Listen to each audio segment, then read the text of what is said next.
Chapitre 1. La fille des marais. Vous ne naissez pas dans un palais.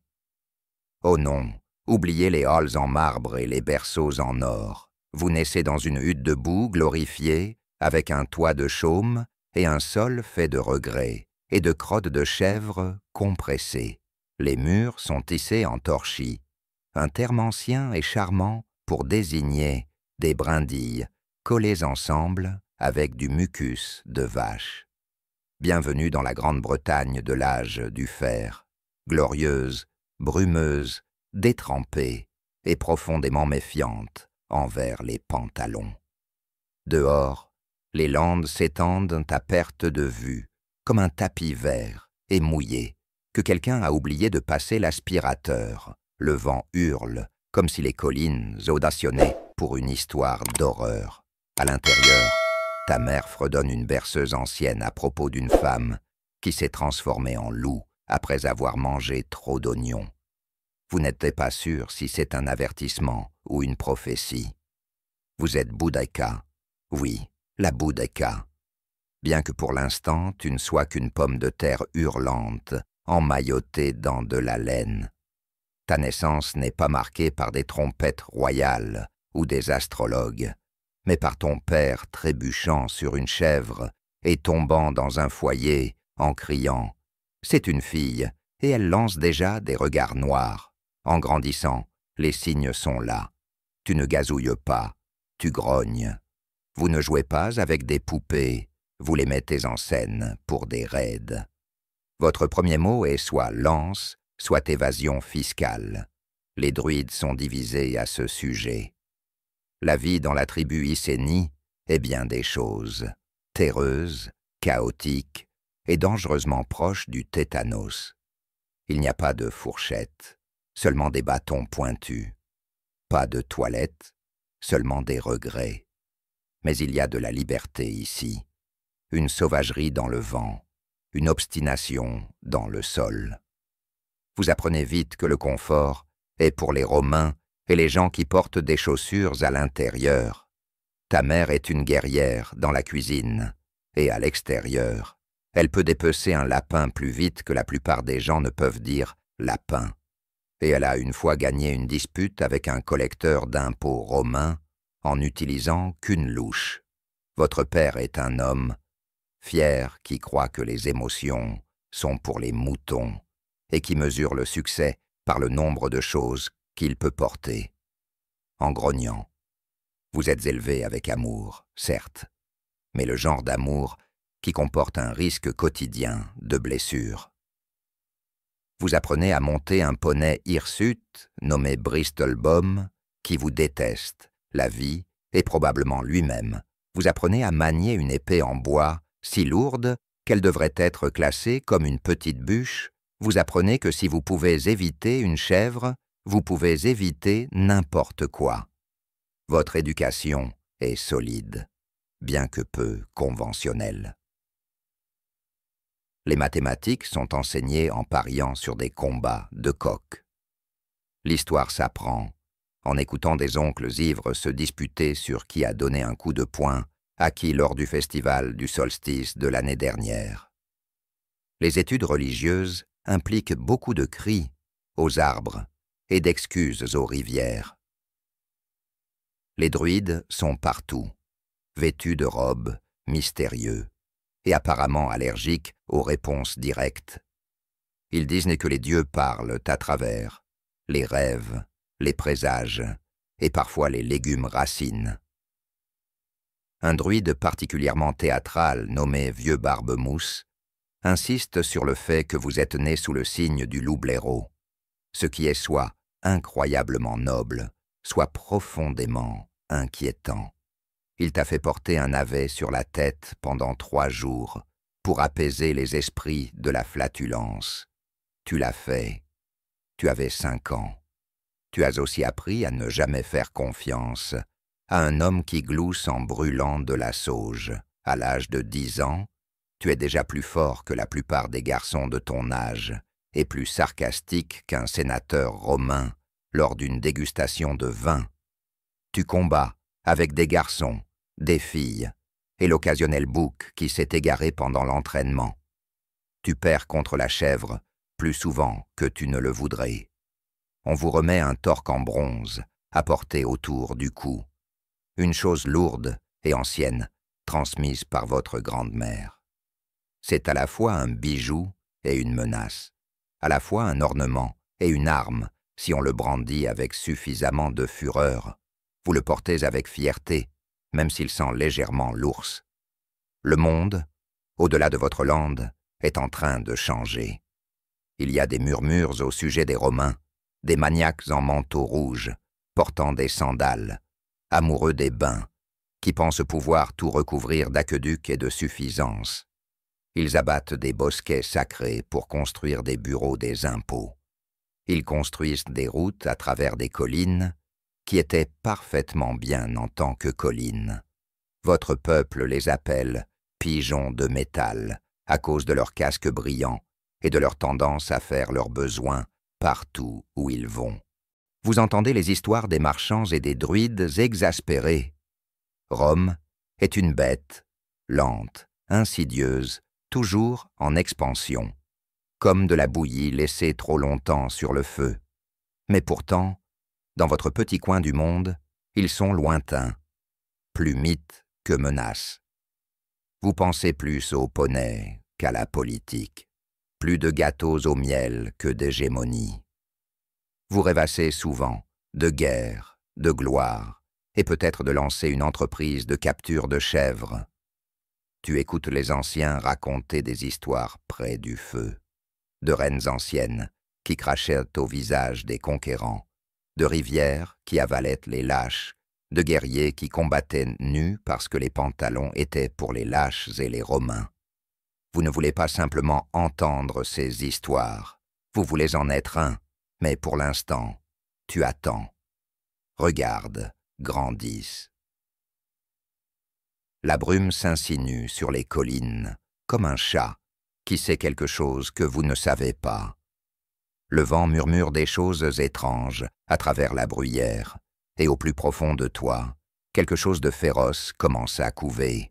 Ton nom signifie victoire, et bientôt, le monde se souviendra exactement pourquoi. Chapitre 2. La reine enchaînée. Votre mariage n'est pas l'affaire romantique que l'on trouve dans les contes bardiques. Il n'y a pas de rose, pas de sonnet, et certainement personne nommé Fabio. Au lieu de cela, il y a un druide légèrement ivre qui tente de vous marier, vous et Prasutagus, en utilisant un crâne de chèvre, un feu qui s'éteint sans cesse, et un chant qui ressemble étrangement à quelque chose qu'il invente sur le moment. Prasutagus, ton futur mari et stratège de guerre, occasionnel et accidentel, n'est pas un homme de beaucoup de mots, mais il compense par des mouvements de sourcils.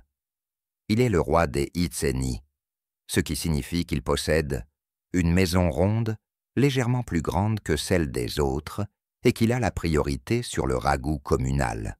Il est intelligent, prudent et a perfectionné l'art du grognement diplomatique. Vous, en revanche, avez perfectionné l'art de lancer des regards noirs. Ensemble, vous êtes ce que les historiens appelleraient un jour un couple de pouvoir légèrement enfumé. Le mariage change les choses. Pas ton attitude, bien sûr. Tu es toujours le même tourbillon de sarcasme, maniant la lance et esquivant les chèvres. Mais maintenant, tu as des responsabilités, comme la diplomatie et les festins, et hocher poliment la tête aux fonctionnaires romains qui sentent le vin, l'arrogance et les poils de jambes fraîchement épilés. Rome, vous voyez, s'est immiscée dans tout, après une rébellion passée, pas la vôtre encore. Prasutagus a conclu un accord avec l'Empire. Les Iceni deviendraient un royaume client. Ce qui est romain, pour nous vous possédons, mais faisons semblant d'être amis. C'est tout très civilisé, jusqu'à ce que vous réalisiez que civilisé signifie des impôts, des recensements et des bureaucrates qui prononcent votre nom comme s'ils mâchaient une cuillère. Vous jouez le rôle de reine, tu portes de la laine importée. Vous buvez un vin qui a le goût du regret fermenté. Vous assistez à des négociations où les Romains vous expliquent de votre propre culture à voix haute et lentement. Vous souriez à travers des dents serrées. Vous organisez des dîners où vous fantasmez de transpercer les invités avec des javelots décoratifs. C'est, en un mot, épuisant. Un gouverneur particulièrement huileux vous offre un miroir en bronze poli. Vous le fixez et vous vous demandez s'il est trop tôt pour commencer à jeter des choses. Tu le remercies avec un sourire si aiguisé qu'il pourrait trancher du fromage. La diplomatie est une guerre au ralenti, et tu es très bon dans ce domaine. Malgré la corde raide, les choses semblent presque gérables. Vous avez 2 filles, sauvages, brillantes, et totalement désintéressées par le fait de se comporter. Elles montent comme le tonnerre, argumentent comme des philosophes, et ont une fois convaincu un ambassadeur romain que les grenouilles étaient sacrées. Vous n'élevez pas des princesses, vous élevez des incarnations futures du chaos. Mais ensuite, comme c'est souvent le cas dans les histoires de femmes qui fixent trop intensément les empires, la tragédie arrive. Prasutagus tombe malade. Cela commence par une toux, puis une boiterie, puis le genre d'affliction mystérieuse que les médecins romains traitent avec des sangsues, des chants et des conjectures hasardeuses. Il s'affaiblit lentement, s'effaçant comme une tapisserie laissée au soleil. Il sait ce qui arrive aux tribus lorsque les rois meurent sans plan. Rome n'envoie pas de condoléances, Rome envoie des chaînes. Alors il écrit un testament, la moitié à Rome, la moitié pour vous et vos filles.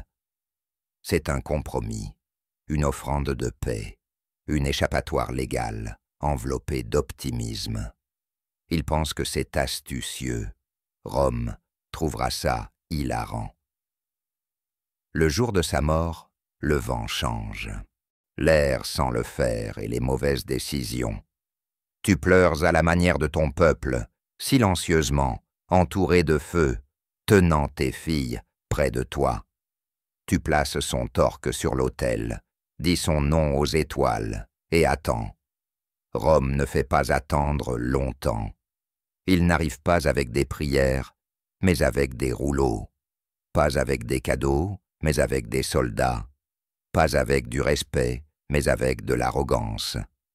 Un administrateur romain particulièrement insupportable, appelons-le Publius Smugface, déroule un document et déclare que Rome, étant le seigneur bienveillant qu'elle l'est, a décidé d'ignorer le testament. Tout cela, la terre, les armes, les trésors, même le trône, maintenant propriété de l'Empire. Vous répondez avec une indignation soigneusement mesurée. Ils répondent en envoyant des soldats chez vous. Pas une armée, juste assez pour faire passer le message. Ils arrachent vos bannières, ils saisissent vos chevaux, et puis, devant ta tribu, ils te battent. Ils battent la reine des Icénies comme une vulgaire voleuse, te dépouiller, vous humilier, tes filles. Non, nous n'en parlerons pas ici. Certaines choses que même la satire devrait chuchoter. Ils appellent ça de la discipline. Ils appellent ça l'ordre. Vous l'appelez le début de la fin. Les anciens exhortent à la patience. Les druides disent d'attendre, mais vous n'êtes pas fait pour attendre. Tu es une tempête avec une lance et 2 filles qui te regardent maintenant non pas avec peur, mais avec fureur.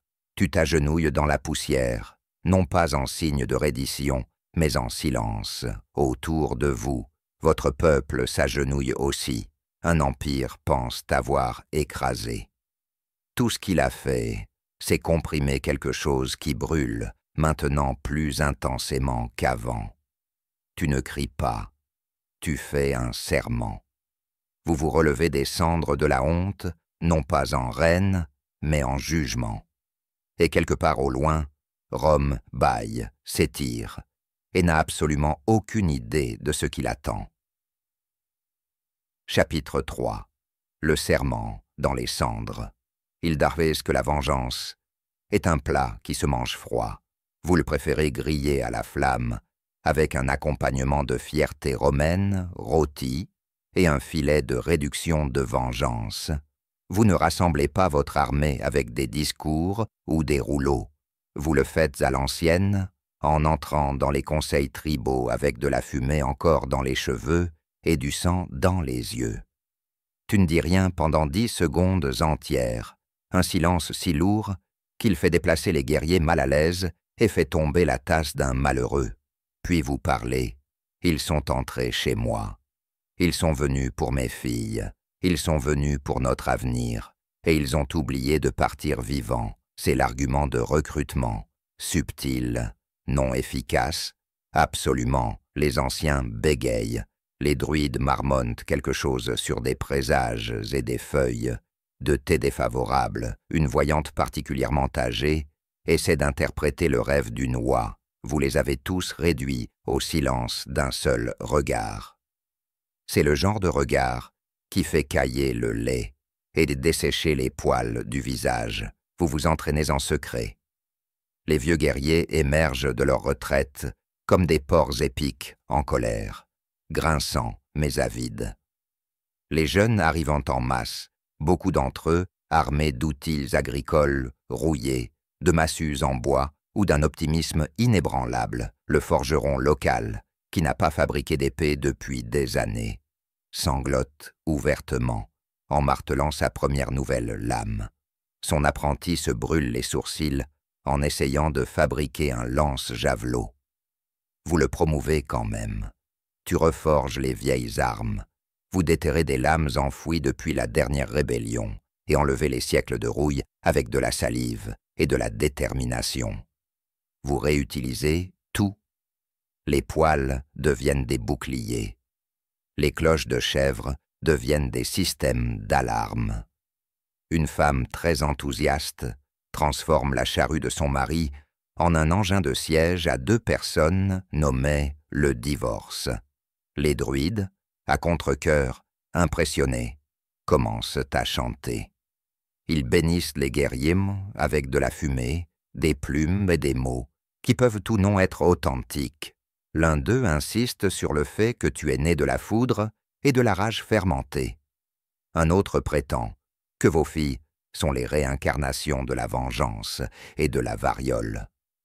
Vous les laissez parler, c'est bon pour le moral, Rome, toujours confiante dans son excès de confiance, envoie des espions. Ils s'infiltrent dans vos terres, enveloppés dans des toges et de la suffisance, murmurant du latin comme si c'était un manteau d'invisibilité. La plupart d'entre eux sont attrapés en quelques heures par des guetteurs adolescents qui les prennent pour des épouvantails mal habillés. Vous interrogez l'un d'eux personnellement. Il n'admet rien jusqu'à ce que votre chèvre s'asseye sur lui. Les chèvres, il s'avère, sont très persuasives. Vous ne criez pas « guerre », tu le chuchotes, et le murmure devient un vent. Tu chevauches de village en village dans un char, qui laisse maintenant des sillons dans la terre, comme une prophétie. Tu portes une cape en fourrure de loup et une moue assez acérée pour écorcer les arbres. Vos filles montent à vos côtés, féroces et ardentes, et généralement terrifiantes. Ils chantent, d'autres chantent en retour. On ne sait pas s'il s'agit d'un rituel ou simplement de cris contagieux, mais ça fonctionne. Plus de tribus se joignent, les trinovantes, qui détestent Rome depuis que Rome a dit bonjour, les Catuvelauni, qui aiment vraiment mettre le feu aux choses, les Desangli, qui arrivent en retard, mais apportent des collations. La coalition ne se forme pas par amour ou unité, mais parce que rien n'unit les gens comme un ennemi commun, et la promesse de donner à cet ennemi un bon coup de pied dans l'aqueduc. Bientôt, vous avez une armée, et pas n'importe quelle armée, une foule spectaculairement sous-équipée, follement enthousiaste, légèrement déséquilibrée de chercheurs de liberté, alimentés par la vengeance. Vous les appelez des guerriers. Les Romains les appelleront bientôt quelque chose de beaucoup moins poli. Votre camp devient une ville. Les bardes arrivent et commencent à composer des chants de victoire avant la première bataille. Les marchands vendent des bibelots en forme de votre visage, ce qui est profondément troublant, mais financièrement avantageux. Quelqu'un commence à sculpter votre visage dans l'écorce des arbres. Tu leur demandes d'arrêter. Ils ne le font pas. Vous tenez des conseils de guerre autour des feux de camp. Vous pointez des cartes et murmurez des choses comme « frappez fort »,« frappez vite »,« frappez romain ». Quelqu'un suggère la diplomatie. Tu ris tellement que tu te fais une entorse. Les druides bénissent l'armée avec des os de poulet, du brouillard et de la poésie cryptique. Vos guerriers le prennent très au sérieux. Un homme refuse de se laver jusqu'à ce que la bataille soit terminée. Un autre se peint tout le corps en bleu et oublie son pantalon. Tu l'appelles responsable de la morale. Tu affûtes ta lance. Tu tresses du fer dans les cheveux de tes filles. Vous portez le torque de votre grand-mère comme un cri de guerre. Votre peuple n'a pas oublié les coups de fouet. Le silence. Le vol. Et quelque part au loin, Rome pense toujours que tu bluffes. Parfait. Chapitre 4. L'incendie de Camulodunum. Camulodunum. Colonie romaine. Ville modèle. Phare de la civilisation. Un endroit charmant, avec des routes qui ne se noyaient pas trop. Des temples dédiés aux empereurs avec des complexes d'infériorité et des thermes où les gens payaient pour s'asseoir dans une soupe commune. C'était, de tout ce conte fait, très romain. Et tu l'as détesté. Vous ne détestiez pas la ville à cause de ses routes, de ses statues ou de son obsession pour l'huile d'olive. Tu le détestais parce qu'il était la preuve que Rome pensait avoir déjà gagné. Qu'il pouvait construire sur vos terres, renommer vos dieux et s'attendre à ce que vous les remerciiez avec un panier de fruits. Vos éclaireurs voient dans la ville bien avant votre armée un nuage de fumée, une colonne de marbre brillant comme une dent qui a besoin d'un coup de poing, un vol de pigeons terrifiés fuyant l'odeur de choux bouillis. Votre armée n'arrive pas comme un murmure, mais comme un coup de tonnerre. Des milliers de guerriers, votre armée s'étend des collines jusqu'à la rivière. Les chars rebondissent comme des brouettes possédées. Les cheveux sauvages fouettent le vent. Et la peinture de guerre brille comme si quelqu'un avait barbouillé le ciel avec de la colère et des myrtilles. Ce n'est pas subtil, c'est une déclaration. Les Romains ne sont pas prêts. Ils s'attendaient peut-être à une lettre rédigée avec fermeté, peut-être une manifestation impliquant des tambours et des chants maladroits. Ce qu'ils obtiennent, c'est une marée imparable de Britanniques, en colère, armés de lances, de fourches et d'une rancune si ancienne qu'elle a besoin de son propre rouleau. Les défenseurs de Camulodunum se composent de soldats romains à la retraite, d'administrateurs trop confiants et de quelques statues qui pourraient peut-être repousser les pigeons un bon jour. Il n'y a pas de garnison, pas de légion, juste des hommes avec des épées rouillées et des réflexes encore plus rouillés. Le conseil municipal tient une réunion d'urgence dans le bain. Le gouverneur suggère de discuter calmement de cela. Le trésorier propose de faire appel aux dieux. Un homme propose de sacrifier une chèvre. Un autre suggère de se cacher derrière l'un d'eux. La démocratie en action. Rien de tout cela n'a d'importance. À la tombée de la nuit, votre armée a encerclé la ville. À l'aube, Camulodunum a la consistance d'une tartine. Les portes tombent avant même que vous les touchiez. Une forte brise aurait pu les renverser, mais vos guerriers le font quand même, pour le drame. Vous menez la charge dans votre char, vos filles à vos côtés, leurs yeux brillants de fureur héritée. Vous n'attaquez pas seulement une ville, vous enfoncez une lance dans l'ego de Rome. Les rues qui accueillaient autrefois des parades résonnent maintenant du cri des sénateurs et du fracas des colonnes qui s'effondrent, Les villas brûlent comme des feuilles sèches. Les statues de Claude s'effondrent de manière dramatique et très lente, ce qui les rend d'une certaine manière encore plus drôles.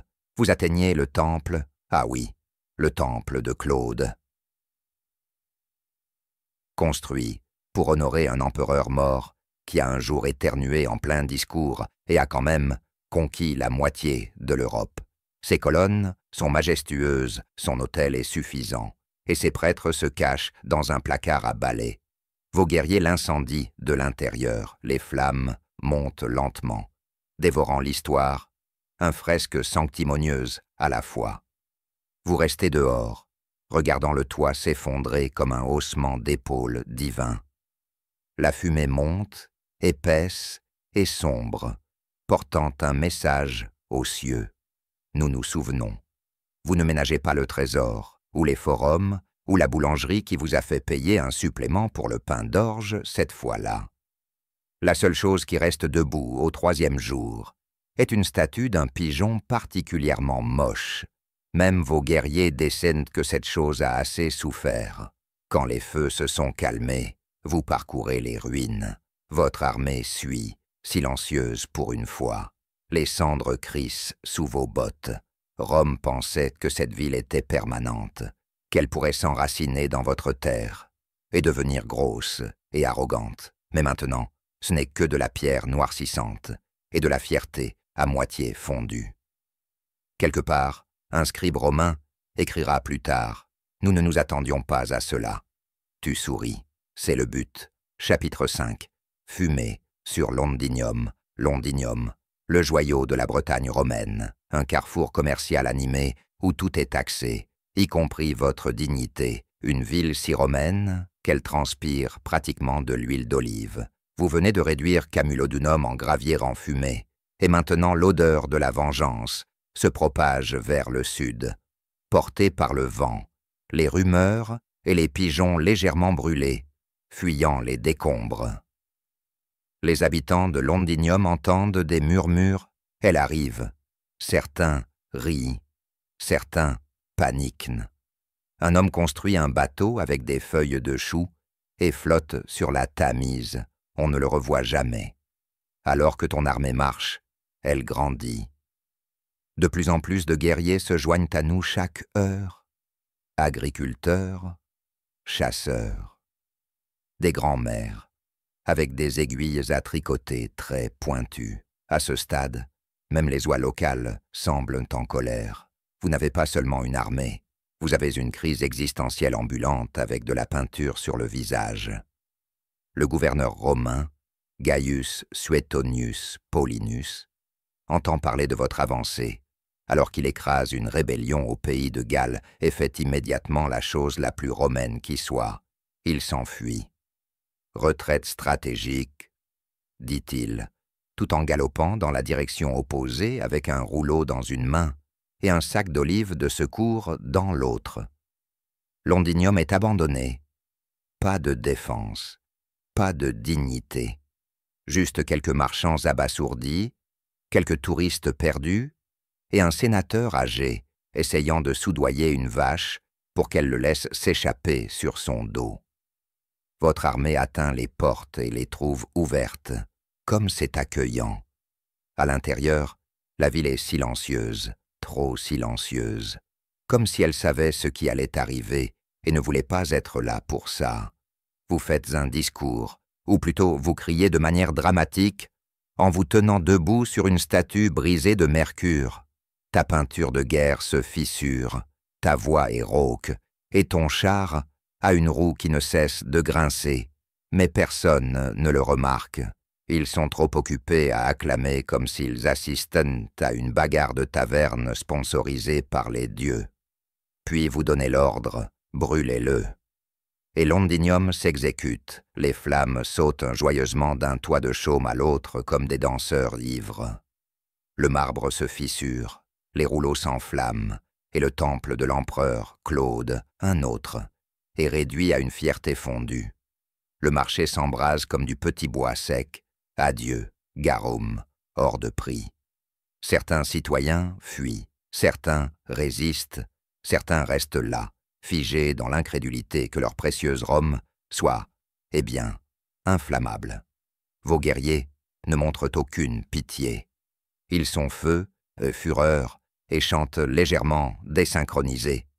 Vous traversez le chaos avec vos filles, dont l'une manie maintenant 2 épées et glousse comme une banshee.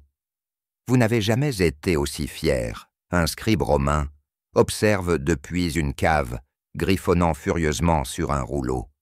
Aujourd'hui, la reine ne s'est pas contentée de la simple rébellion.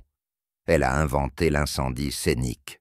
Il ne survit pas, mais son rouleau est ensuite découvert et vendu à un prix réduit de 3 deniers en Gaule. À la tombée de la nuit, Londinium est réduit en cendres. Vous marchez à travers les ruines, un temple fume à côté de vous. Les rues empestent le vin, l'encens et l'importance personnelle carbonisée.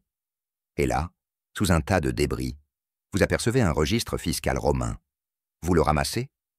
Il liste des noms et des dettes. Qui devait quoi? À qui? Vous le jetez dans un feu sans ralentir. Rome l'appelait civilisation. Vous l'appelez inflammable, prochaine étape. Verulamium, chapitre 6. Les cendres de Verulamium, Verulamium. La ville avec un nom que personne ne peut prononcer, sans donner l'impression d'avoir éternué en pleine phrase. Après Londinium, on pourrait penser que les gens apprendraient, mais non. Verulamium voit de la fumée à l'horizon, entend des histoires de temples en feu et de grands-mères guerrières extrêmement dévouées, et décide collectivement, sûrement qu'elle ne viendra pas ici. C'est ce que les historiens appellent une erreur. Votre armée arrive avec la subtilité d'un mammouth ivre. Le sol tremble sous les pieds des soldats, les chars grincent, et il y a même un vrai cochon de guerre que quelqu'un a peint en bleu pour le moral. Vous, bien sûr, menez de front, les yeux flamboyants, les cheveux fouettés par le vent, ressemblant à une tempête d'orage, portant de la peinture de guerre. Vos filles montent à vos côtés, l'une aiguisant sa lame, l'autre essayant d'apprendre à un corbeau à dire « Rome craint ». Les portes de la ville grincent en s'ouvrant, non pas par capitulation, mais parce que quelqu'un a oublié de les huiler pendant 6 décennies.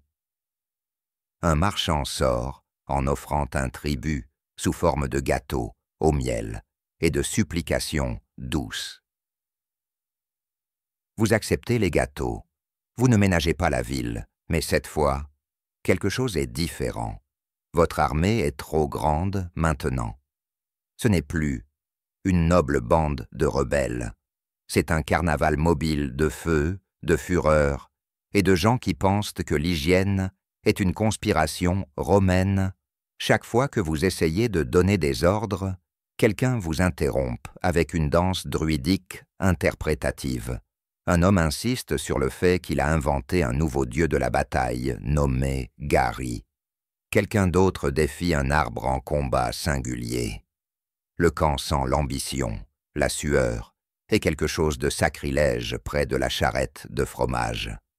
Vos guerriers sont ivres de victoire, littéralement. Quelqu'un a trouvé des fûts de vin romain et maintenant, chaque autre phrase commence par « Tu sais ce qu'on devrait faire ensuite ». Spoiler, ce n'est jamais quelque chose de sensé. Quelques anciens tentent de rétablir l'ordre avec des cris cérémoniels. Les druides suggèrent de brûler une fougère sacrée pour rétablir l'équilibre. Une chèvre est couronnée capitaine du moral. Pendant ce temps, Verulamium reste nerveusement derrière ses murs de bois, espérant que le chaos implosera avant l'arrivée des flammes. Ce n'est pas le cas. Tu mènes la charge. Encore. Parce que si tu ne le fais pas, quelqu'un d'autre essaiera de le faire, sur une mule volée, en portant ton casque. Cette ville tombe encore plus vite que la dernière. Les maisons romaines sont pillées avec la rapidité de professionnels. Les temples s'effondrent sous le poids de la justice poétique et d'un bélier nommé Justice. Vous traversez une villa si luxueuse qu'elle possède 2 termes. Vous le brûlez juste par principe. Et puis, tu fais une pause, parce que sous le bruit et la cendre, tu le sens, le tremblement dans ton ventre, pas à cause d'un mauvais ragoût, de quelque chose de plus profond, un changement, un moment de trop. Vous regardez autour de vous. Vos guerriers se battent entre eux pour le butin. Quelqu'un porte une toge comme une tunique de bataille. Une chèvre est coincée dans un casque. Vos filles vont bien. L'une fait de la lutte bras de fer avec un Romain. L'autre fait un discours à un arbre. Mais l'unité, le but, effritement. Rome n'a pas encore répondu. Ce qui est étrange, ils font probablement quelque chose d'ennuyant comme se préparer, tramant, appelant toutes les légions d'ici à Saturne. Vous rassemblez vos conseillers, ce qui inclut maintenant un ancien chef de guerre, 2 druides, un homme qui ne parle qu'en énigmes, et ton cousin Gary, qui a été promu sans que personne ne s'en aperçoive. Vous essayez de parler stratégie. À la place, vous obtenez un poème sur le feu, un avertissement d'une belette, un débat sur la possibilité de soudoyer les fantômes. Tu soupires, la victoire est enivrante, et maintenant, votre armée est épuisée. Vous donnez l'ordre de se reposer. Regroupez-vous. Certains écoutent, certains sont trop occupés à chanter des chants de guerre qui riment Rome avec écume et sort de chez moi. Tu t'assois sur un banc romain brisé et fixes les flammes. Verulamium brûle, tout comme les autres, mais dans ta poitrine, la fierté lutte avec le doute. Vous ne vouliez pas devenir Rome, et pourtant, vous y êtes. Votre peuple acclame, mais certains de leurs yeux, ils sont différents maintenant. Cherchant du butin, pas de justice. Gloire, pas liberté. La fumée s'élève, les dieux sont silencieux. Même la chèvre semble pensive. Demain, vous marchez à nouveau. Mais ce soir, vous vous demandez, dirigez-vous toujours une armée? Ou poursuivez-vous un feu que vous ne pouvez pas contrôler? Chapitre 7. La bataille du bluff final. Tu as brûlé 3 villes, 3. À ce stade, même les arbres semblent nerveux quand vous passez. Les oiseaux s'arrêtent en plein vol. Les nuages sont comme « Nous ne sommes pas avec elle. Tu n'es plus seulement Boudica. Tu es Boudica, reine des cendres, mère de la vengeance, enflammée, et peut-être la raison de la pénurie nationale de statues en bronze de Claude, votre armée, énorme, fort légèrement collant. La moitié des hommes sont couverts de peinture, de saleté et de fromage fondu. L'autre moitié pense qu'ils sont des dieux maintenant. Un homme a fabriqué un trône avec des pots de chambre, pillés, et exige qu'on l'appelle Seigneur Poti. Vous n'avez pas le cœur de l'arrêter. Les druides ont cessé d'utiliser des mots. Ils ne communiquent maintenant qu'en bourdonnements sinistres et en éternuements interprétatifs. Une chèvre parle en langue. L'une de vos filles écrit une opérate de guerre. Vous, en revanche, êtes sobre, les yeux clairs. Méfiant, parce que Suétone, le gouverneur romain qui s'était autrefois enfui comme un cerf effrayé, est de retour. Et cette fois, il a amené des amis, un éclaireur nerveux qui ne parle qu'en gestes de la main et en métaphores de mouton, a donné l'alerte. Les Romains sont rassemblés dans une vallée étroite. Ils ont choisi le terrain, un goulet d'étranglement, un piège. Ils se tiennent là en rangée, bien ordonnée et suffisante, leur armure brillant comme s'ils n'avaient jamais entendu parler d'humilité. Et le pire de tout, ils ont l'air prêts. Vos conseillers se rassemblent. Certains veulent attaquer. Certains veulent attendre. L'un propose de déguiser tout le monde en hérisson. Tu les ignores tous. Au lieu de cela, tu avances. Seul. Vous trouvez une colline surplombant la ligne romaine. De là, vous le voyez. Une petite légion disciplinée, juste quelques milliers, en infériorité numérique, dépassée et, absolument, imperturbable. Tu plisses les yeux. puis tu plisses encore plus les yeux. Et puis tu réalises enfin ce que Suétone a fait. Il te provoque. Il sait que ton armée est fatiguée, gorgée de butin, bourdonnant de victoire et d'hydromel. Il sait qu'ils chargeront juste parce que quelqu'un aille éternuer en latin. Vous retournez au camp et demandez le silence. Cela prend 1 heure entière.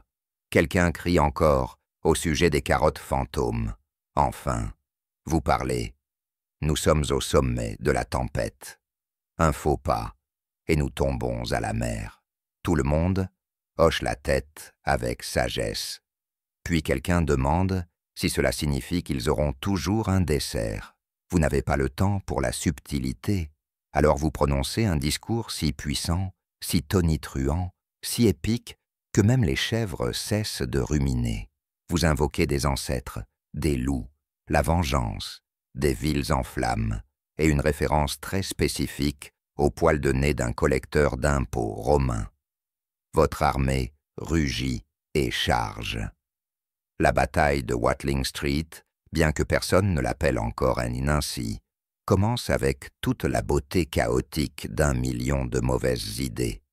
Vos guerriers inondent la vallée comme de la bouillie en colère. Les chars résonnent. Les lances volent. Les cris de guerre font trembler le ciel. Même les arbres se penchent pour regarder. Les Romains, silencieux, immobiles. Et puis, ils frappent. C'est clinique, efficace, horriblement bien chronométré. Leur formation est serrée. Leurs boucliers sont comme un mur de regrets. Ils poignardent, avancent, poignardent à nouveau. Et vos guerriers, glorieux et chaotiques, commencent à faiblir. Tu cries, tu rassembles, vous brandissez votre lance jusqu'à ce qu'elle se fissure. Vos filles sont intrépides, fendant la mêlée, comme 2 tempêtes jumelles. Mais la discipline bat la passion quand la passion ne trouve pas son casque. La vallée devient un piège, un cauchemar que vous avez créé vous-même. Votre armée essaie de se retirer, mais ils ne peuvent pas. Les wagons, pleins de butin, de familles, de spectateurs acclamants, bloquent la sortie. Ce qui était autrefois un village mobile devient une tombe. Tu cries, mais les dieux sont silencieux. Les druides fredonnent à l'envers. Et Lord Poteuil a disparu. Le soleil se couche sur un champ de cendres et de ruines. Tu fuis, non par lâcheté, mais parce que quelqu'un doit se souvenir. Quelqu'un doit porter la fureur en avant. Tu disparais dans la forêt, les filles à tes côtés, les visages ensanglantés, les cœurs brisés. Rome écrira leur version, mais toi, tu n'as pas fini, pas encore. Chapitre 8. La légende laissée derrière. Il y a un silence après la tempête, un silence si lourd qu'on dirait que les dieux eux-mêmes retiennent leur souffle. Votre armée est partie. Tes chars sont brisés, les tambours se sont tus.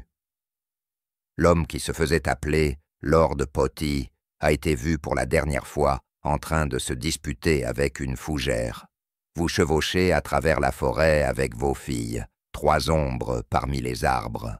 Le même vent qui portait autrefois les cris de guerre porte maintenant le doux et maladroit grincement d'une roue de char déformée à jamais vers la gauche. Tu ne pleures pas. Les reines ne pleurent pas.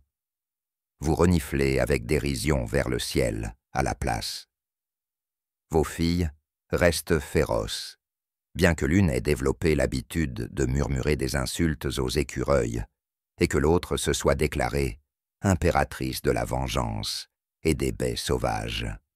Vous les avez bien élevées. Vous trouvez refuge dans une grotte si dramatique qu'elle pourrait aussi bien être accompagnée de tonnerre. Un druide, peut-être le dernier encore en activité, apparaît d'un nuage de mousse et de musique de flûte inexplicable. Il vous offre une concoction faite de vérité fermentée et d'herbes mystérieuses. Ça sent le regret et la réglisse. Tu bois et rêves. Vous voyez votre peuple, non pas tel qu'il est, mais tel qu'il pourrait devenir, fort fier, avec moins de danses interprétatives et plus de stratégie. Vous voyez les routes romaines s'effondrer sous le poids de la mémoire. Vous entendez votre nom murmuré dans les contes au coin du feu. Vous voyez une statue de vous-même qui est complètement inexacte, mais très grande. Vous vous réveillez avec un but, pas de vengeance, pas de conquête, quelque chose de plus ancien, quelque chose de plus tranchant. Héritage. Vous ne pouvez pas débrûler les villes, vous ne pouvez pas déverser le sang, mais vous pouvez vous assurer que l'histoire ne se termine pas dans l'encre romaine. Alors tu rassembles des rouleaux, pas pour les lire, par les dieux, non, ils sont en latin. Tu les brûles avec cérémonie et impertinence. Tu graves ton histoire dans la pierre, l'écorce et la mémoire obstinée. Vous dites à vos filles de se souvenir de chaque détail, même les ridicules, surtout les ridicules, parce que l'histoire, c'est juste du récit avec un bon éditeur, et vous vous assurez que la vôtre soit pleine de répliques percutantes. Vous envoyez des messagers aux tribus, pas pour mendier, pas pour unir, juste pour rappeler qui tu étais, ce que tu as fait, ce que Rome a fait. Rome, pendant ce temps, écrit leur version. Ils disent que tu étais une folle, une barbare, une note de bas de page, un hoquet. Ils ne mentionnent pas que tu as brûlé 3 villes. Ils ne mentionnent pas que leurs soldats sursautent encore lorsqu'ils entendent des sabots dans la nuit. Ils ne mentionnent certainement pas la chèvre. Votre fin, c'est la meilleure partie. Certains disent que tu as pris du poison, un dernier acte de défi avec panache. Certains disent que tu t'es évaporé dans les collines et que tu es devenu un mythe. D'autres prétendent que vous tenez une auberge très prospère sous un nom d'emprunt et que vous servez le meilleur ragoût au nord de la Tamise. Vous, tu ne confirmes jamais. Les reines n'expliquent pas. Les reines deviennent des légendes, et légendes, tu deviens. Dans des centaines d'années, les poètes chanteront ton nom, principalement de travers. Les dramaturges joueront ta vie avec trop de call. Les enfants joueront à Boudica et se disputeront pour savoir qui mettra le feu à la cabane. Un érudit romain écrira « Elle était la fureur sous une forme humaine, une tempête sur roue, une femme profondément gênante. Tu aurais aimé ça. » Et quelque part, loin de Rome, dans un bosquet tranquille, qu'aucune carte n'ose nommer, une statue se tient, pas de bronze, pas de marbre, juste du bois et de la volonté. Il ne porte pas de couronne, il tient une lance, et il regarde vers l'Est, pour toujours, vers l'Empire qui a oublié, et la femme qui s'est assurée qu'il se souviendrait.